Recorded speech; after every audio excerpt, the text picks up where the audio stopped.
Sénat et l'Assemblée nationale doivent se réunir ensemble, interpeller M. Kabila en tant que commandant suprême de l'armée. C'est lui qui contrôle le mouvement des troupes. Il doit venir se justifier. En ce moment-là, on doit reconnaître en lui qu'il est complice des Rwandais. Il travaille avec les Rwandais comme il est Rwandais et on l'accuse de haute trahison. Que nous les Congolais, nous sommes trop lâches parce que ce qui se passe ici dans notre pays, ça ne peut pas se passer ailleurs. Même dans les pays africains, comme nos frères, enfin noirs comme nous, ça ne peut pas se passer. Mais nous, les Congolais, nous sommes trop lâches parce que nous sommes affaiblis par la faim et beaucoup de gens courent derrière l'argent. Nous sommes devenus comme les chiens de Pavlov. Amis de la diaspora, nous avons réussi encore une fois pour vous, Monsieur Maurice, qui est ancien chargé de mission du maréchal Mobutu, Seko Kukumbendo Azabanga, et secrétaire national de l'Union pour la Nation, de l'opposition politique et radicale. Ok. Monsieur Maurice, la situation de Goma devient explosive avec les exigences du M23 pour les négociations avec le gouvernement. Vous de l'opposition, vous êtes disposé à participer à ces négociations parce que le M23 exige aussi votre présence et celle de forces vives de la nation. Vous êtes obligé d'y participer. Madame, merci beaucoup pour la question, mais d'emblée je vous dis que le M23, que ce soit le M23, l'AFDEL, le CNDP, c'est bonnet blanc, blanc bonnet. Ce ne sont pas des mouvements congolais, ce sont des mouvements rwandais qui changent de coloration et de nom selon les circonstances et pour les besoins de la cause. Il est bien sûr entendu que le M23 exige des négociations avec le gouvernement, c'est-à-dire avec le pouvoir de M. Kabila. Il s'agit d'ailleurs du pouvoir des Rwandais qui est installé ici chez nous. Si Kabila peut négocier avec ses frères du M23, ça c'est entre eux.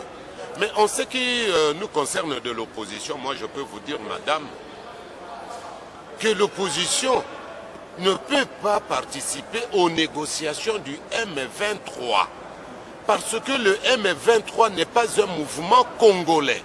Si c'était un mouvement congolais, madame, en ce moment-là, on pouvait participer parce qu'il s'agit d'un mouvement qui appartient aux Congolais. Mais le M23, c'est une armée rwandaise pour l'agression contre notre pays. C'est la raison pour laquelle moi je vous dis, le M23 ne peut pas chercher à associer l'opposition, ni le peuple congolais, ni les partis politiques de notre pays dans leur entreprise. Mais si ces partis acceptent de collaborer avec le M23, c'est une manière de légitimer l'action du M23 comme si c'est une action, donc un mouvement, pas rwandais, mais congolais. C'est la raison pour laquelle moi je vous dis que le M23 ne peut pas parler au nom de l'opposition congolaise. Ce n'est pas un mouvement congolais, c'est un mouvement rwandais. Congolais pour résoudre ce problème. En ce moment-là, nous de l'opposition, comme les forces vives de la nation, nous pouvons participer parce qu'il s'agit de notre pays et nous réclamons que nous puissions dialoguer avec M. Kabila. Parce que nous sommes des Congolais, entre nous, mais pas avec le M23 qui est un mouvement, une branche de l'armée rwandaise. Le gouvernement vient de suspendre le général Amis, Alliance Tango Fort, de ses fonctions pour avoir vendu les armes à l'ennemi. Qu'en dites-vous? Mais madame, je vous dis d'emblée que c'est vraiment du cinéma. On est en train de vivre le théâtre ici chez nous avec le gouvernement, le pouvoir de M. Kabila. Depuis quand un soldat, un officier de surcroît général, commandant des opérations, qui trahit, qui vend des armes à l'ennemi, puisse être suspendu? Ça ne se fait jamais nulle part au monde, dans aucune armée au monde, madame. S'il y a trahison, automatiquement, le soldat ou l'officier supérieur doit passer à la cour martiale, au conseil de guerre. Et s'il est reconnu coupable, il doit être passé par les armes. Mais pour le cas de Tango Fort, alias, enfin disons, général Amissi, on dit qu'il est suspendu. Mais c'est du scoutisme ou bien c'est une armée? Il ne peut pas être suspendu. Mais tout simplement, moi je peux vous dire, c'est une manière de soustraire le général Amissi, parce que comme il connaît beaucoup, il a exécuté les ordres de Kabila pour remettre des armes achetées par le trésor public de notre pays à leurs frères rwandais du M23. Et comme il ne veut pas que ce complot puisse être connu de tout le monde, c'est comme ça qu'il le suspend pour le soustraire. C'est de la même manière comme il a fait avec le général John Numbi, dans le cas de l'assassinat de Tchebeya et de Bazana. Donc, tous ces deux messieurs, tous ces deux généraux ne peuvent pas comparaître devant la cour militaire, tout simplement pour ne pas dire la vérité. Sinon, on va savoir que c'est M. Kabila lui-même qui est à la base de tout ça. Donc, la suspension, disons, folklorique du général Amissi, c'est une manière de camoufler la vérité dans tout ce qui se passe entre M. Kabila et ses frères du M23. Et comme je vous avais dit l'autre fois, que ce soit le M23, que ce soit d'autres mouvements rwandais, mais qui est le vrai fondateur? Le vrai fondateur, c'est Kabila lui-même, avec son frère Rouberois. Ça, nous ne pouvons pas nous cacher la face, je le dis ouvertement devant votre appareil. Et je m'assume, parce que je suis zaïrois à 100%. Donc je n'ai pas à cacher quoi que ce soit, parce qu'il s'agit de mon pays. Je n'ai que ce pays et je dois le défendre jusque même au sacrifice suprême. Ok, l'opposition politique voudrait que le bureau de l'Assemblée nationale interpelle le Premier ministre Matata Ponyo. Êtes-vous de cet avis? Non, je ne suis pas de cet avis, madame, je vous le dis ouvertement. Comment voulez-vous, dans la situation dans laquelle vit notre pays, le M23, c'est-à-dire la branche de l'armée rwandaise, vient d'occuper le Goma, vient d'occuper Massissi et consorts, et puis il progresse pour aller occuper le Kivu. En ce moment-là, les députés doivent demander à ce qu'on interpelle Matata Ponyo, qui est le Premier ministre, qui ne connaît rien sur le mouvement des troupes. Mais ça, c'est de la blague, madame. On doit plutôt convoquer le Congrès, c'est-à-dire le Sénat et l'Assemblée nationale doivent se réunir ensemble, interpeller M. Kabila en tant que commandant suprême de l'armée.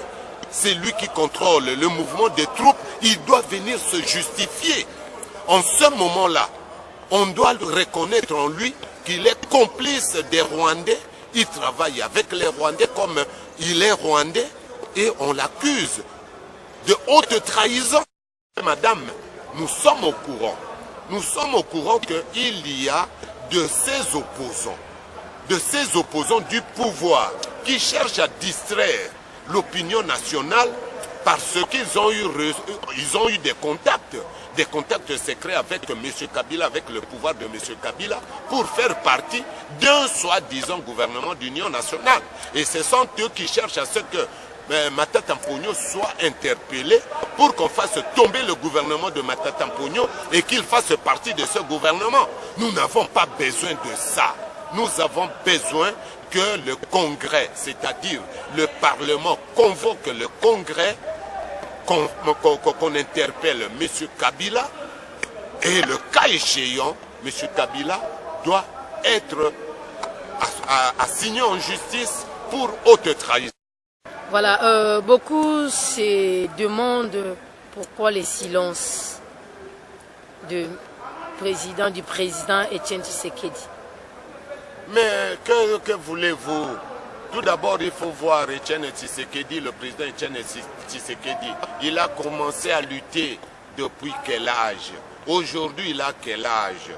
Et tous ces messages, les messages que lui, il fait passer au peuple congolais, comme les messages que nous de l'opposition, nous faisons passer au peuple congolais. Il n'y a pas de feedback.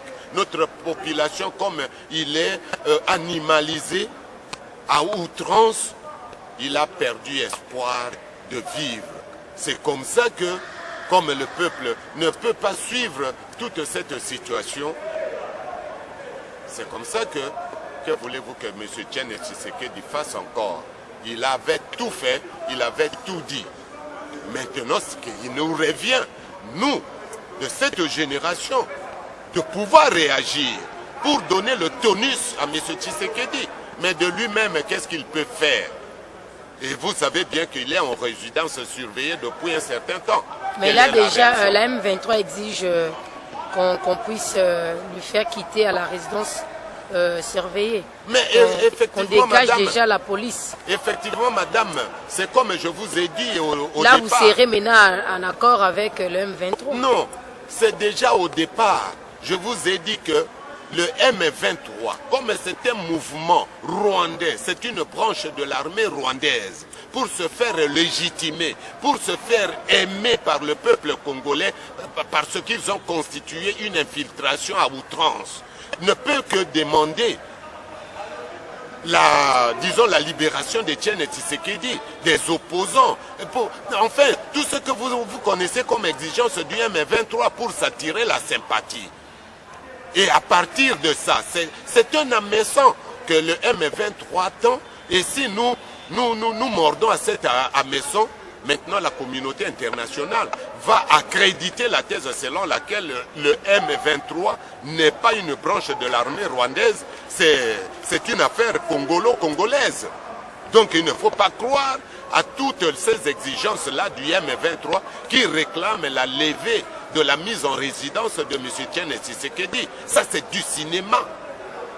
Pour les hommes éveillés, pour les hommes qui ont été formés politiquement, ils comprennent déjà au départ que le M23, comme c'est un mouvement rwandais, une armée, une branche de l'armée rwandaise, doit chercher les béquilles. Et ces béquilles, ils ne peuvent le trouver qu'aux côtés des Congolais. Nous sommes arrivés presque à la fin de notre entretien. Quel message pouvez-vous transmettre à la diaspora si vous voudrez organiser un dialogue national pour sortir de cette crise?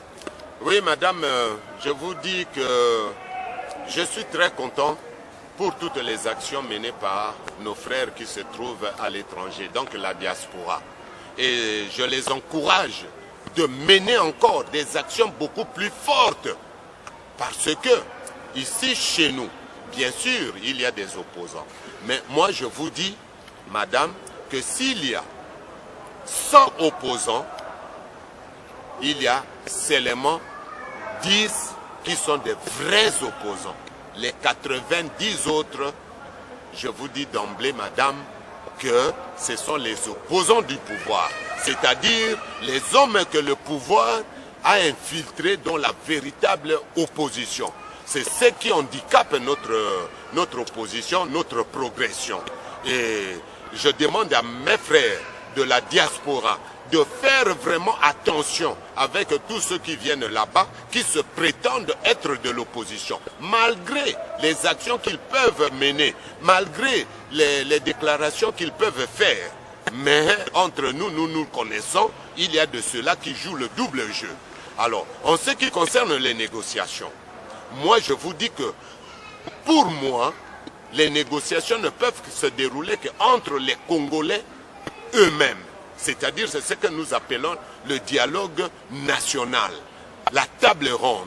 Alors, en ce moment-là, moi je vous dis qu'en ce qui concerne les participants à ce dialogue, tout d'abord, on doit connaître qui sont les gens qui connaissent les vrais secrets de ce dossier de l'agression de notre pays. Parce que sinon, on peut envoyer des Tintins qu'on a fabriqués par le Kabila lui-même, qui se disent de l'opposition, alors qu'ils ne sont pas de l'opposition, pour aller distraire le peuple. C'est la raison pour laquelle, moi je peux vous dire que ceux qui doivent participer à cette table ronde, je peux me présenter. Je suis là parce que je connais bien ce dossier depuis l'époque que moi j'étais chargé de mission du maréchal Mobutu. Il y a aussi Ambawechi, il y a aussi d'autres, nos frères de la diaspora qui connaissent réellement les dessous des cartes, qui doivent faire partie de cette délégation. Mais si on prend n'importe qui parce qu'il se dit d'être opposant, alors ça sera vraiment du cinéma, ça sera du folklore, parce que le pouvoir a déjà infiltré l'opposition et ce pouvoir va mettre les gens qui vont l'appuyer là-bas. Donc faisons attention avec ceux qui se prétendent être des opposants. Président Tshisekedi parlait de l'impérium. Avez-vous une idée sur l'impérium? Mais madame, l'impérium, qui donne l'impérium à un individu? C'est le peuple. Alors le peuple a donné l'impérium à M. Tshisekedi pendant les élections de 2012. Mais c'est Kabila qui a volé par un hold-up cet impérium. Et il dirige ce pays par défi. Et moi je peux dire que nous les Congolais, nous sommes trop lâches. Parce que ce qui se passe ici dans notre pays, ça ne peut pas se passer ailleurs. Même dans les pays africains, comme nos frères, enfin noirs comme nous, ça ne peut pas se passer. Mais nous, les Congolais, nous sommes trop lâches parce que nous sommes affaiblis par la faim et beaucoup de gens courent derrière l'argent. Nous sommes devenus comme les chiens de Pavlov. C'est la raison pour laquelle l'impérium, c'est le peuple qui donne, ce n'est pas un individu qui se donne l'impérium. Merci beaucoup. Merci madame, et c'est très gentil de votre part. Merci. Ne vous en faites pas. Ok. Tout à l'heure, mon colonzamba conseil s'habille sur ça. Amen. Ok. Ok. On dit que ça qui nous connaît. Ah, Nazeos. Allons-y. Ok. Vous allez remarquer que nous sommes au Palais du Peuple. Là, à l'intérieur, il y a déjà plénière.